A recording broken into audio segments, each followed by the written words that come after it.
ও hello, hello, hello সবাই। শুধু আমার ভিডিও দেখো আর চলে যাও। তো আজকে সবার সাথে না একটা স্টোরি শেয়ার করব বলে এলাম। তো তার আগে আমাকে একটা উত্তর দাও। আচ্ছা তোমরা কি কোনো রকম ভিডিও দেখার আগে ভিডিওর কি কমেন্ট চেক করো? না আসলে কালকে আমি এমনই পাগল, বাসে দাঁড়িয়েছিলাম। ভদ্রলোকের ফোনের দিকে আমার নজর গেল। সে তো বসেছিল, তার ফোনটা একটু দেখছিলাম, নিজে এন্টারটেনমেন্ট হচ্ছিলাম। তো সে দেখছিলাম যে ভিডিও দেখছে কম, কমেন্ট দেখছে বেশি।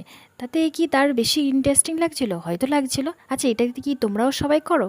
করলে বলো কিন্তু, ঠিক আছে? আচ্ছা তোমরা কিন্তু আমাকে ভিডিওতে একটু কমেন্ট করো, ঠিক আছে? আমারও একটু নিজের ভিডিওর কমেন্ট দেখতেও ভালো লাগবে, তাই না?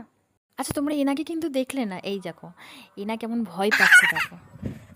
মাঝখানে অনেকদিন এই যে অনেক জোরে জোরে চালানো হচ্ছে, ওই জন্য খুব ভয় পাচ্ছে। সবাইকে অনেক ধন্যবাদ আমার এই ভিডিওটা দেখার জন্য। আজকের মতো সবাইকে টাটা।